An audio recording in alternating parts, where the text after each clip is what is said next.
Hi everyone, welcome to my channel. Guys, आज मैं आप लोगों के साथ Taekook fan fiction baking me properly के पार्ट 26 एक्सप्लेन करने वाली हूँ।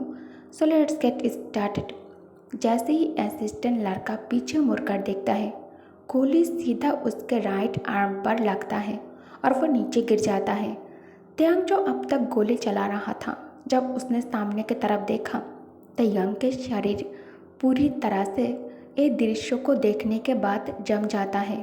कई चाकू से जंगकुक के हाथ पर कट्स लगा रहा है। ये दृश्यों के देखने के बाद तयंग के हार्ट बीट रुक जाता है। सीने में ना सहन कर पाने जैसा दर्द होना स्टार्ट हो जाता है। तयंग दौड़कर जंगकुक के पास आकर काई के छाती के ऊपर जोर से लात मार के उसे जंगकुक से दूर कर देता है। तुरंत सोल्जर काई को आकर पकड़ लेता है और रस्सी से उसका दोनों हाथ बांध देता है। काई इस हालत में भी पागलों की तरह हंस रहा था। तंग जल्दी से जंगकुक को गोद में उठाकर उसे बाथटब से बाहर निकाल लेता है और उसके हाथ और पैरों की रस्सी को खोलने लगता है। जंगकुक के शरीर के साथ कुछ इलेक्ट्रिक वायर अभी भी कनेक्टेड था। एक एक करके तयंग सारा कुछ उसके शरीर से निकाल देता है। तयंग के ऑर्डर्स पर एक सोल्जर आकर अपार्टमेंट के सभी लाइट्स को कट कर देता है। सभी स्विच बोर्ड ऑफ करने के बाद ऑफिसर तयंग के पास आकर कहता है, सर। तयंग के आंखों से नॉन स्टॉप आंसू गिर रहे थे। तयंग को किसी चीज़ का कोई सेंस नहीं था। जंगकुक के हालत देखकर तयंग कहता है, उसने मेरे प्यार के साथ क्या किया है? ऑफिसर कहता है, सर होश में आइए। हमें जल्द से जल्द जंगकुक सर को लेकर इस अपार्टमेंट से निकलना होगा। यहाँ के हर एक डोर में पासकोड लगा हुआ है। हमने जब यहाँ एंटर किया तब डोर बेल बार बार इंडिकेट कर रहा था। आधे घंटे के बाद पासकोड बंद हो जाएगा और हम यहाँ फंस जाएंगे। अगर एक क्लोज हो गया तो हम बाहर नहीं निकल सकते। उसके बाद ऑटोमेटिक एक अपार्टमेंट ब्लास्ट हो जाएंगे।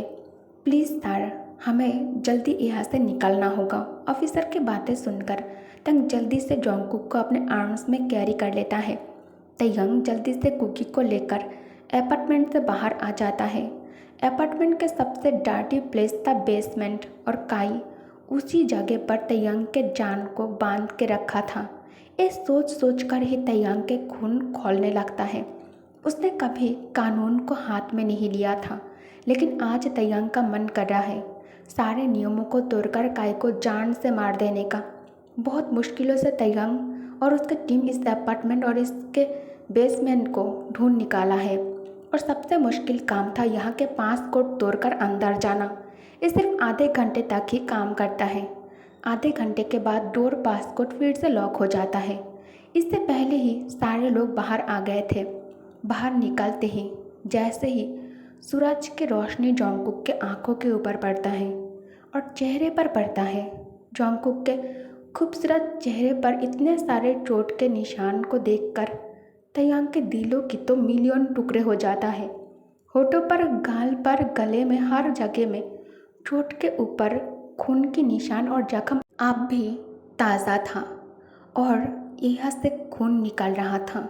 हाथ और पैर रस्सी से बंधे होने के कारण कलाई और एंकल पर गहरा निशान बन चुका है।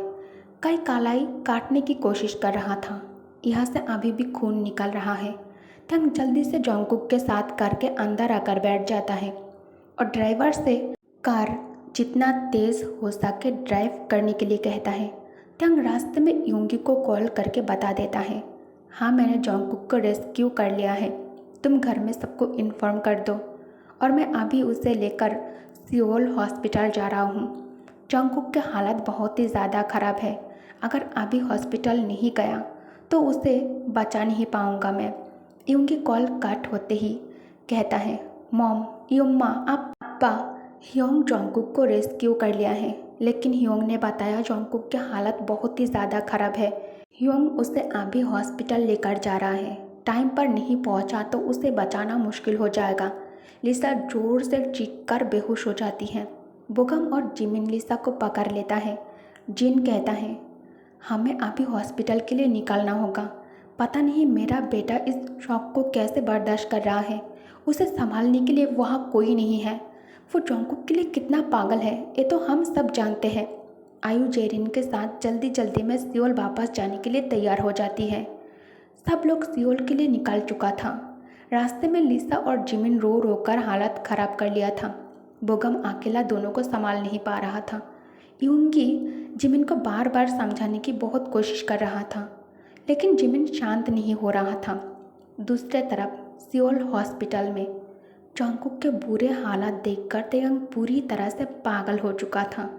अंदर डॉक्टर जॉन्गकुक के ट्रीटमेंट कर रहा था। तेयंग एक पल के लिए भी चैन से नहीं बैठा है। लगभग 3 घंटे के बाद डॉक्टर ऑपरेशन रूम से बाहर आता है। डॉक्टर को देखते ही तेयंग भागकर डॉक्टर के पास आकर कहता है, डॉक्टर जॉन्गकुक। डॉक्टर कहता है, काम डाउन मिस्टर किम, काम डाउन। अब मेरे साथ मेरे केबिन में चलिए। तेयंग डॉक्टर के साथ उनके केबिन में आ जाता है।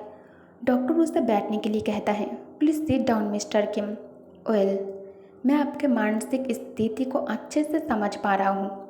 ये पल आपके लिए बहुत ही ज़्यादा हैवी है, मैं समझता हूँ, लेकिन आपको भी समझना पड़ेगा। आपको इस सिचुएशन में खुद को और स्ट्रॉन्ग बनाना चाहिए। खुद को संभालिए मिस्टर किम। अभी मैं जो कहने जा रहा हूँ हो सकता है इसे सुनने के बाद आपके वर्ल्ड पूरी तरह से डिस्ट्रॉय हो जाए। तेयंग डॉक्टर की बातें सुनकर और ज़्यादा घबरा जाता है।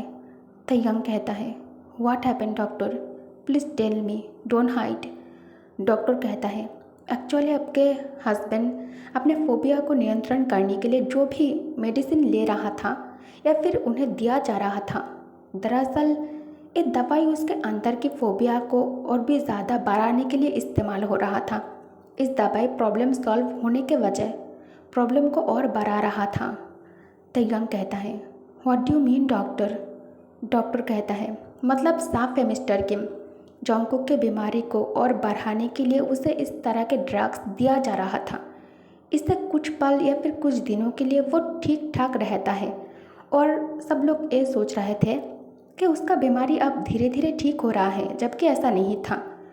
जॉन्गकुक के फुल बॉडी एग्जामिन करने के बाद मुझे जो पता चला वो ये है कि उसे कई बार इलेक्ट्रिक शॉक भी दिया गया है।